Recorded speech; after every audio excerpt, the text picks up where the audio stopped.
বড় শালক জমি বিক্রির প্রস্তাব করেন আর ছোট শালককে সাথে নিয়ে দুলাভাইয়ের নেতৃত্বে পরিচালনা পর্ষদ ৪৫ লাখ টাকা কাঠার জমি ১,২৫,০০,০০০ টাকা করে প্রতি কাঠা কেনেন।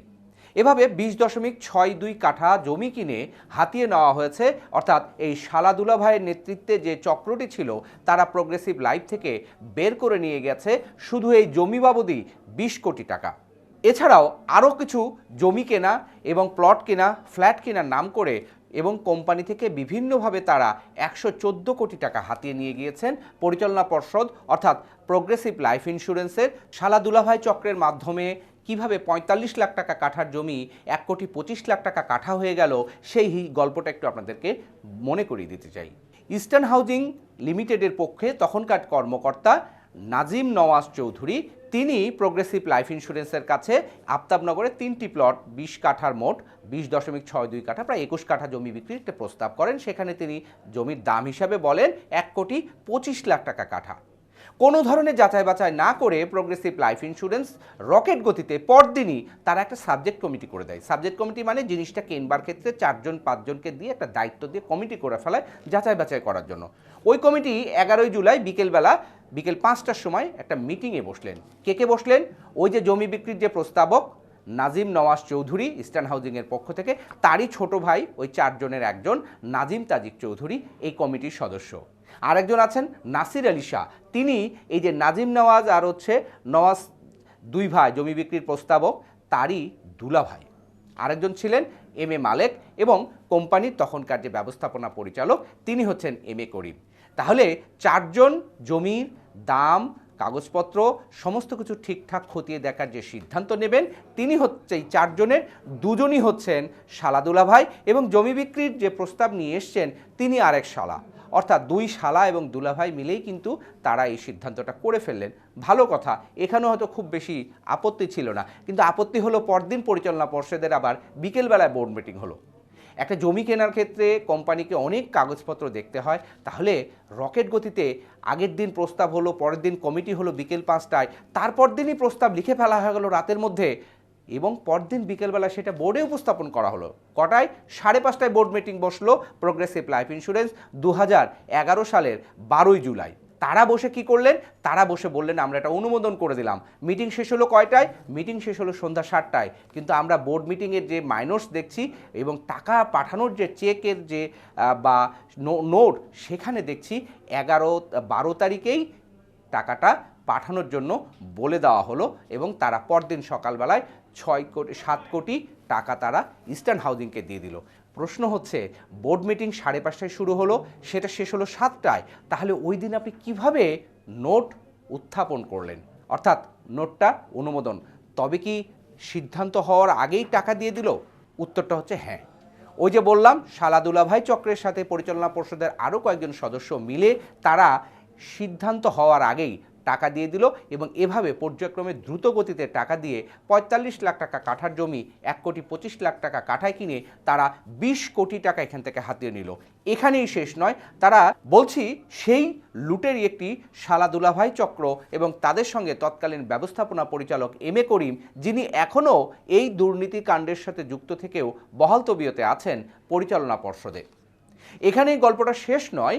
কতটা অনিয়ম এবং সাগর চুরি, পুকুর চুরি যাই বলি না কেন, কোনো উদাহরণই খাটবে না। কেননা কারণ ওই যে বড় শালক প্রস্তাব করলো জমি বিক্রির ১,২৫,০০,০০০ টাকা কাঠা, ছোট শালককে সাথে নিয়ে দুলাভাইয়ের নেতৃত্বে যে পরিচালনা পর্ষদ অনুমোদন দিলেন, তারা যেদিন অনুমোদন দিচ্ছেন তার আগেই কিন্তু ইস্টার্ন হাউজিংয়ের যে অ্যাকাউন্ট সেই অ্যাকাউন্টে টাকা পাঠানোর উদ্যোগ নেয় এবং পরদিন সকালবেলায় ৭ কোটি টাকা তারা ওই প্রোগ্রেসিভ লাইফের অ্যাকাউন্ট থেকে ইস্টার্ন হাউজিংয়ের অ্যাকাউন্টে পাঠিয়ে দেয়। এভাবে তারা ৩টি প্লট কিনে আফতাবনগরে তারা ২০১১ সালে মোট ২৫,৬২,০০,০০০ টাকা দিয়ে জমি কেনে। ইউটিলিটি সহ অন্যান্য খরচ মিলায় এটি প্রায় ২৬,৭০,০০,০০০ টাকার মতো পড়ে যায়। কিন্তু জমির দলিল যখন করা হলো সেখানে দেখা যাচ্ছে মাত্র ৭০ লক্ষ টাকা লেখা হয়েছে জমির দাম। বাংলাদেশের কোনো কোম্পানি যদি জমি কিনে থাকে, সেটা পাবলিক লিস্টেড কোম্পানি হোক কিংবা কোনো বেসরকারি কোম্পানি হোক না কেন, কোম্পানির জমি যে দামে কেনা হয় সেই দামেই কিন্তু দলিল মূল্য করা হয়, মৌজা মূল্যে করা হয় না। কারণ আপনি 25 কোটি টাকা দিয়ে জমি কিনলেন, কিন্তু যদি দলিল মূল্য দেখেন 45 লাখ টাকা কিংবা 70 লাখ টাকা, তাহলে বাকি টাকা আপনি কিভাবে অ্যাকাউন্টসে মেলাবেন? সেই অ্যাকাউন্টস কিন্তু এখনও মেলাতে পারেনি প্রগ্রেসিভ লাইফ ইন্স্যুরেন্স। সেই কারণেই তৎকালীন পরিচালনা পর্ষদের এই ভয়াবহ দুর্নীতির এই ঘটনাটি কিন্তু উঠে এসেছে। কিন্তু দুঃখজনক দিক হচ্ছে 2011 থেকে আজকে 2026 সালে এসেও সেই দায়ী ব্যক্তিদের বিরুদ্ধে কোনো ব্যবস্থা নেওয়া হয়নি। এখানে 3টি সংস্থা জড়িত। প্রথমত বীমা উন্নয়ন এবং নিয়ন্ত্রণ কর্তৃপক্ষ, যেহেতু তাদের প্রথম রেগুলেটর, তাদের দায়িত্ব ছিল এই গ্রাহকের টাকা, অর্থাৎ লাইফ ইন্স্যুরেন্সে যে গ্রাহকরা আজকে বিমা করে তার যে টাকার অংশ, সেখান থেকেই কিন্তু এই জমি বা ইনভেস্টমেন্টের নামে কোম্পানিগুলো বিভিন্ন ধরনের বিনিয়োগ করে থাকে। তাহলে সেই টাকা লুটের জন্য কিন্তু বীমা উন্নয়ন এবং নিয়ন্ত্রণ কর্তৃপক্ষের উচিত ছিল সেই অভিযুক্তদের বিরুদ্ধে ব্যবস্থা নিয়ে সম্পত্তিটা উদ্ধার করে সেটার একটা টাকাগুলা লুট হওয়া ফিরিয়ে আনা। সেটি কিন্তু বীমা উন্নয়ন এবং নিয়ন্ত্রণ কর্তৃপক্ষ এখন পর্যন্ত করে উঠতে পারেনি।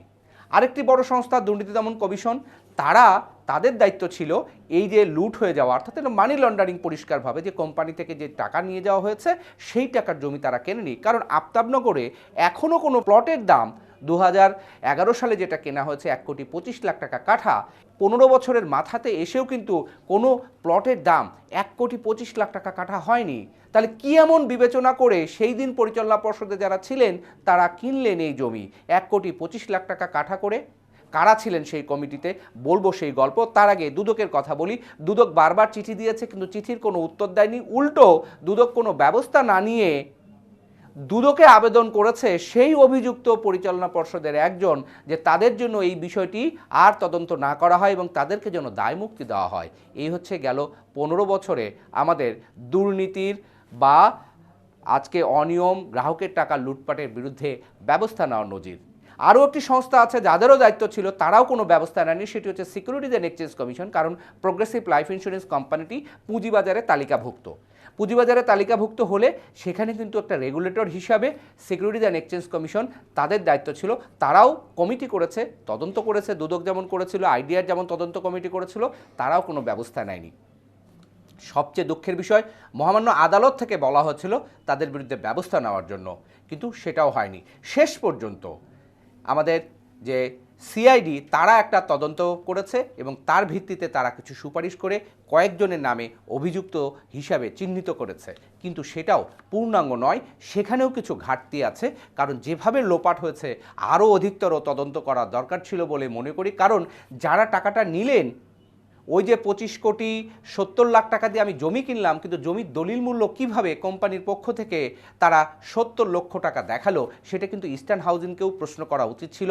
এবং এই টাকাটা তাহলে তারা কিভাবে ব্যালেন্স শিটে মেলালো, সেটার জন্য কিন্তু অডিটরদের ধরা উচিত ছিল। এবং এই টাকাটা যে বেহাত হয়ে গেল, তাহলে এই বেহাত হয়ে গিয়ে টাকাটা কার অ্যাকাউন্ট থেকে কোথায় গেল? অর্থাৎ ওই যে দুদকের যে একটা পপুলার গল্প ছিল, মুখরোচক গল্প, সেটা হচ্ছে ফলো দ্য মানি। তাহলে ফলো দ্য মানি কোথায় গেল এই প্রগ্রেসিভ লাইফ ইন্স্যুরেন্সের গ্রাহকের এত টাকা লুটপাটের ক্ষেত্রে? আরও একটা তথ্য দিয়ে রাখি, সেটা হচ্ছে এই যে জমি কেনা হলো, 3টা প্লট কিনেছিল তারা আফতাবনগরে, এল ব্লক, এম ব্লক এবং কে ব্লকে। এর মধ্যে ওই 2টি প্লট তারা বুঝে পেয়েছে, অর্থাৎ দলিল হয়েছে। কিন্তু আরেকটি প্লট, 7 কাঠার একটি প্লট এখন পর্যন্ত দলিল করে পায়নি ওই প্রগ্রেসিভ লাইফ ইন্স্যুরেন্স বিক্রেতা, অর্থাৎ ইস্টার্ন হাউজিং লিমিটেড। তারা বলছে আরও কিছুদিন সময় লাগবে। তাহলে কোম্পানি একটা বিনিয়োগ করলো 2011 সালে, আজকে পর্যন্ত সেই জমির আপনি দলিল করে দিতে পারবেন না। আপনাদের তো সারা শহরেই বিশাল বিশাল প্রপার্টি আছে, আফতাবনগরে অসংখ্য প্রপার্টি আছে, কেন আপনি একটা প্লট দিচ্ছেন না?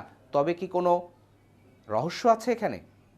7 কাঠা জমির দাম যদি আমি ধরে নিই 1,25,00,000 টাকা কাঠা, তাহলে কিন্তু স্বাভাবিকভাবে এখানে কত টাকা, প্রায় 10 কোটি টাকার মতো কিন্তু আমরা দেখব যে সব মিলে দাম আসছে। তাহলে 2011 সালে যদি 10 কোটি টাকা বা 9 কোটি টাকা, 9,50,00,000 টাকা যেই দামই হোক না কেন, সেটা যদি ইনভেস্ট করা হতো, আমি যদি এফডিআরও করে রাখতাম কিংবা সঞ্চয়পত্র কিনে রাখতাম, তাহলে কত টাকা আমাকে রিটার্ন দিত? আজকে কিন্তু কোনো রিটার্ন পাচ্ছে না সেই কোম্পানিটি। তাহলে এখানে কিন্তু বিক্রেতা এবং ক্রেতা দুজনকেই কিন্তু দায়ী করার সমানভাবে তারা অপরাধী। তারা কেন করছে না এটা? চট্টগ্রামে একটা জমি কিনেছিল 2010 সালে। তারা চট্টগ্রামের আগ্রাবাদে একটি ফ্লোর কিনেছিল 9,500 স্কোয়ার ফিট। সেখানেও প্রায় 4 কোটি টাকা খরচ করেছিল, কিন্তু যেদিন কেনা হয়েছে তারপর থেকে ওই ফ্লোরের কোনো অস্তিত্ব নেই, ওখানে অন্যরা দখল করে আছেন। অর্থাৎ সেই টাকাটাই পুরোটাই পানিতে গিয়েছে। কার টাকা? গ্রাহকের টাকা। এভাবে গেল 2010 থেকে শুরু করে 2016 সাল পর্যন্ত ওই কোম্পানি থেকে 114 কোটি টাকা বিভিন্নভাবে আত্মসাৎ করা হয়েছে, হাতিয়ে নেওয়া হয়েছে।